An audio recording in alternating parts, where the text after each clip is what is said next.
रउआ अनुसार जितने भी सूद पर चलान भी पैसा रहे तभी 5-10% अधिक ब्याज जोड़ दिले बानी दिन लगा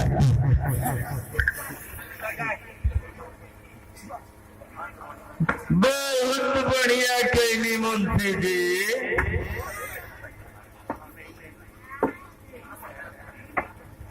यही से हम कहिला कि बिना रउआ लेखा मुंशी के हमारी काम नहीं चली।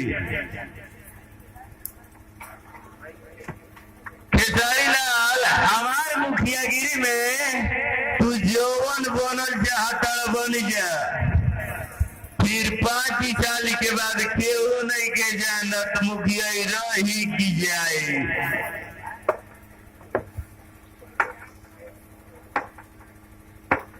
अब पहले आपन हमने के बेटी भाई ले जाओ तब दूसरा के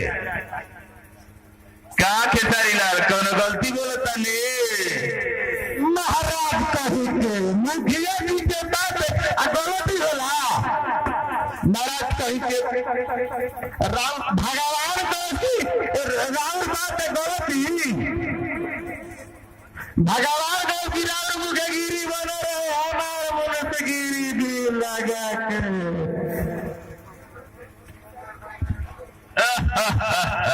खेसारी लाल अगर तुहार दिल से ही अनुराग रहे तो हमार मुखिया कहीं न जाए। पैसा मुखिया जी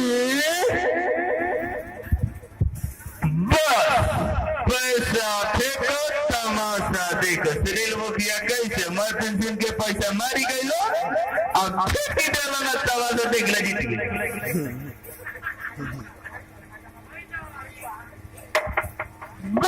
मुखिया जी रेलवे दिमाग तन को कंप्यूटर से काम नहीं के जनता के सारे लाल अब की मुखिया के चुनाव जब नजदीक हमने के आए चेतना आई बोनी है कि हमारी चल छुट्टी पे पैसा ले गए बड़ा सद के सोनी के सूट या मोरी सारे माफ कर दिया। मुखिया जी अपना राजनीतिक कहाँ से सीख ले रही। हमारा तो लागत है कि राहुल नाभिये में राजनीति घुस गई रहे। खेसारी लाल नाम के अनुसार काम होके के चाहिए जेकरा नामे के पीछे लाली बा ओकर जरूर कुछ कमाली बा। जैसे पंडित जवाहरलाल नेहरू वो सचमुच देखा एगो देश के लाली रहा। उनको नाम के अंत में लास्ट में लाली लगा रहे। मुखिया जी बिल्कुल वाला ठीक बात बने लाल में से बरौरो लाल कितना लोगन के मास्टर से मस्टराइन बना दी। कितना लोग भाले 1 लाख के बदले 2 लाख दिहरी बाकी बेकरार के नौकरी तक दिहरी मुखिया जी। खेसारी लाल ये हमार पुराना सिद्धांत है। खूब लूटो जनता के सुनील मुखिया लगा बुरी की बनावा।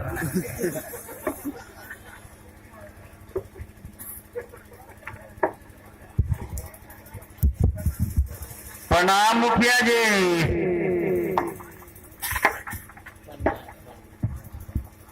अरे ये शिवम बाबू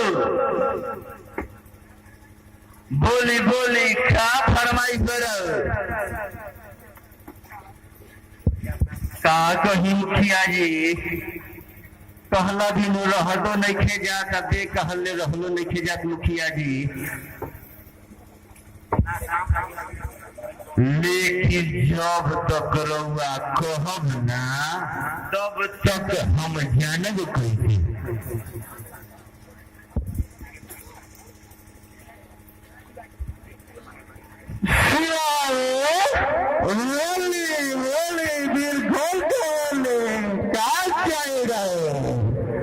बूढ़ा पेंशन बनवा दी कि सरकार बनवा दी कि कॉलोनी पास करवा दी मुखिया जी से कह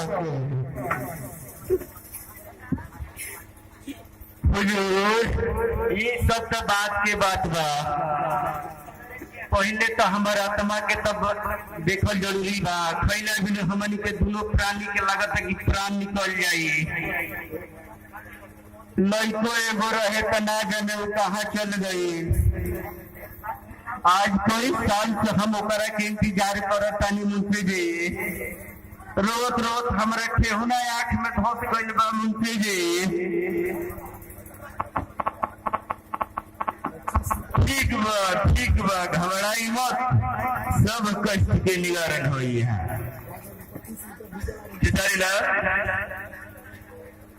पहले शिवाजी के ज्यादा ना पैसा रकम की जरूरत हो न, जाके सुनील मुखिया के तुम्हारा बनल बनो वही में तुम्हारे आई दा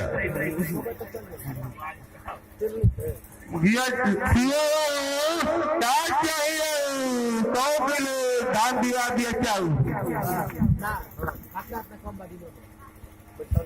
ज्यादा ना मुंशी जी 500 रुपया मिल जाये तो हमने के महीना भर दोनों प्राणी के आराम से कट जाये मुंशी जी।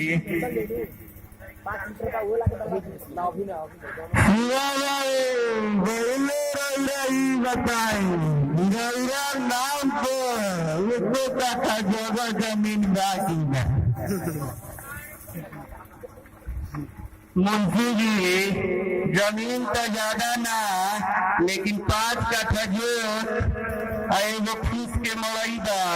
वो बरसात के दिन में एक पानी बहरी ना रहे, सब अंदर रही रह जाला मुंशी जी।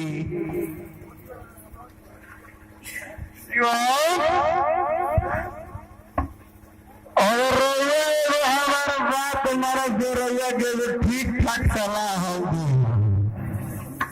चाहे ये जितने लोग दोनों प्राणी मिला उड़िया के मुखिया जी के महल में एगो गाय दिया एगो भैंस दिया, खियता पियता उही में खाता रहता लगत फूलत पार ही देता। हम ये तारा की जैसन सरकार के आदेश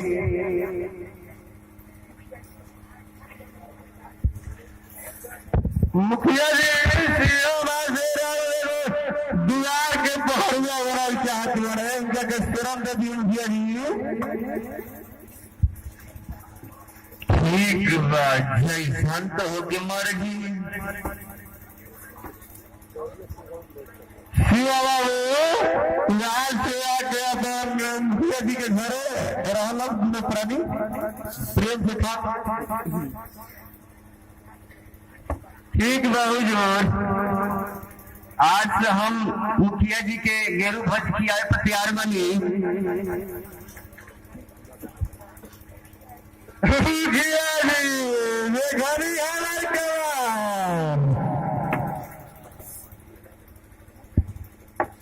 का केसारी लाल हमारे कुछ समझ में ना आई।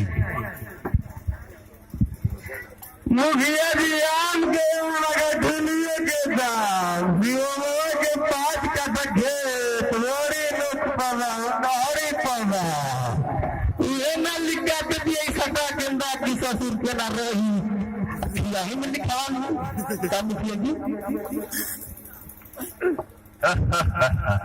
केसारी लाल रुक अभी ना वाह वाह वाह आई तो बहुत बढ़िया कैला। तुहार तो नाम खेसारी लाल ना तुहार चना जाली नाम रखे चाहते खेसारी लाल तुमने कुछ व्यवस्था कर हमारे मोनी के बढ़ाता। ठीक है बाबू ये व्यवस्था कर ले।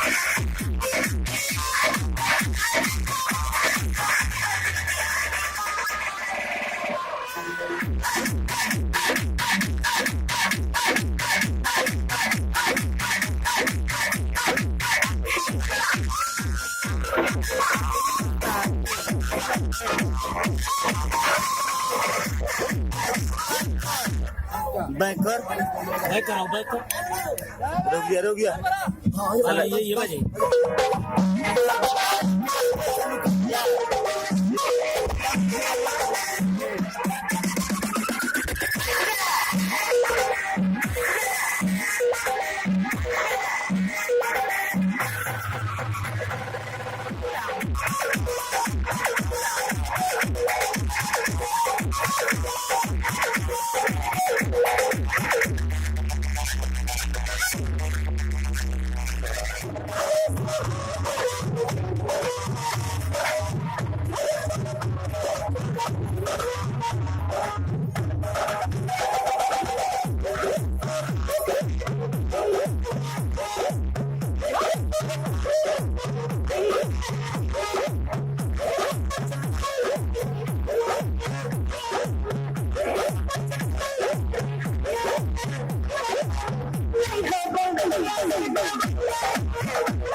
Yeah.